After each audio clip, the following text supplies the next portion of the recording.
आज जैसे ही गुल्ली गुल्ली न्यूज़पेपर पढ़ा, उन दोनों को खुशी भी हुआ और दुखी भी हुआ, क्योंकि उन पेपर में लिखा था 50,000 रुपया फ्री में मिलेगा, लेकिन उसके साथ साथ लिखा था कि उस घर में पैरानॉर्मल एक्टिविटी होता है। इसलिए दोनों को कुछ भी समझ में नहीं आ रहा था कि क्या करेंगे, जाएंगे या फिर नहीं। फिर दोनों उस पेपर को बारी बारी से अच्छे से पढ़ता है और समझता है इस घर में क्या क्या है क्या क्या नहीं है। लेकिन गुल्ली बोलता है कोई भूत वूत नहीं होता है, इसलिए हम जाएंगे और जरूर जाएंगे। अगर होता भी है तो यहाँ से हम सीधे चले जाएंगे सोन के पास और तीनों आदमी जाएंगे उस घर में। फिर गुल्ली बोलता है मैं जाता हूँ गाड़ी निकालने के लिए, तब तक तुम पेपर पढ़ो। और गुल्ली यहाँ से चले जाता है।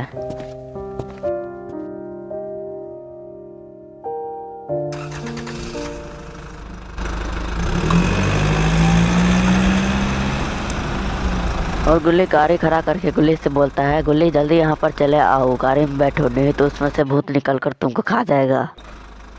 फिर गुल्ली बोलता है अगर भूत इसमें से निकलेगा तो मैं पकड़ के इसी में फिर घुसा दूंगा, अभी मैं आता हूँ। और फिर गुल्ली यहाँ से जाने लगता है।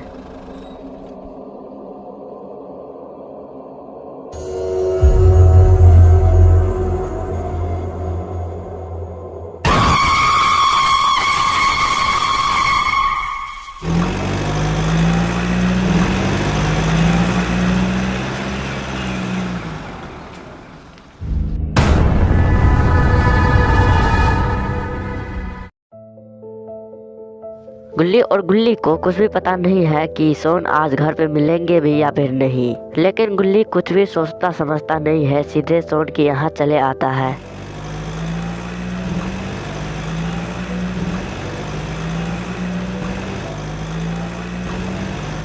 फिर गुल्ली बोलता है सोन का घर कहाँ है गुल्ली? तब गुल्ली बोलता है आगे भी इतना बड़ा घर है, तुमको दिखाई नहीं देता है। और गुल्ली यहाँ पहुँच के गाड़ी रोकता है और फिर अपने स्टाइल में बोलता है गुल्ली तुम जाके देखो इस घर में कौन सोया हुआ है, फिर हमें। और फिर गुल्ली नीचे उतर जाता है सोन को देखने के लिए घर पर है या फिर नहीं। गुल्ली वहाँ पहुँच के जोर से बोलता है अरे सोन गुल्ली आया है तुम्हारा दोस्त, जल्दी निकलो बाहर। लेकिन गुल्ली को कोई भी फायदा नहीं होता है बोल के। फिर गुल्ली दरवाजे पर जाता है और तो लॉक लगा होता है। तब गुल्ली गुल्ली से बोलता है अरे गुल्ली सोन के घर में तो ताला लगा हुआ है इसलिए ये नहीं है। और फिर गुल्ली यहाँ से निकल जाता है। अब ये लोग प्लान करता है कि अब बाबा के घर जाना है, लेकिन इन लोगों को पता नहीं है कि बाबा सिर्फ रात को ही मिलता है। लेकिन ये दोनों बिना सोचे समझे जाने के लिए तैयार हो जाता है।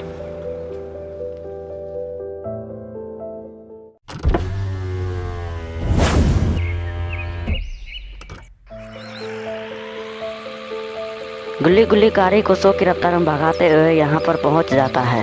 तब गुल्ली गुल्ली से कहता है अगर बाबा घर पे नहीं मिलेंगे तो हमें वापस आना पड़ेगा।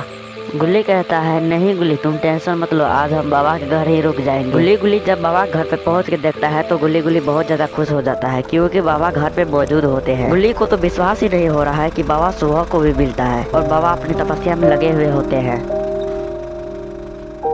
गुल्ली कहता है चलो गुल्ली बाबा को अपनी बात बताते हैं, लेकिन गुल्ली गुल्ली को जाने से मना कर देता है, क्योंकि जब कोई बाबा तपस्या में लीन होते हैं तो उसको जगाना अशुभ माना जाता है। तब गुल्ली कहता है अरे गुल्ली अगर जाना ही नहीं है तो हम यहाँ पर आए हैं क्यों? तब गुल्ली गुल्ली का बात मानते हुए कहता है ठीक है फिर चलो, लेकिन बाबा को जगाने की कोशिश मत करना।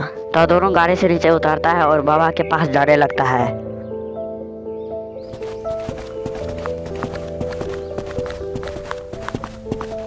गुल्ली यहाँ पहुँच के गुल्ली से कहता है गुल्ली तुम कबड्डी खेलने के लिए तैयार हो जाओ, मैं अभी दौड़ के आता हूँ। गुल्ली सीरियस होके बोलता है अभी तो तुमने ही कहा है कि एक भी आवाज मत करना और अभी कबड्डी खेलने की बात करते हो, धीरे धीरे आओ और मेरे साथ पत्थर पर बैठ जाओ। लेकिन गुल्ली गुल्ली का बात अनदेखा कर देता है और वो कबड्डी खेलने लगता है। यही कबड्डी के चक्कर में गुल्ली को बहुत ज्यादा चोट लग जाता है और वो बेहोश होकर नीचे गिर जाता है। जब गुल्ली उठ के देखता है तो गुल्ली बेहोश पड़ा होता है, लेकिन गुल्ली सोचता है ये मेरे साथ मजाक कर रहा है। गुल्ली पास आके गुल्ली को उठाने की कोशिश करता है, लेकिन जब नहीं उठता है तो गुल्ली को लगता है गुल्ली मर चुका है। मुझे लगता है गुल्ली गुल्ली का साथ अब यही तक था। ये सब जानकर तो मुझे रोना आ रहा है।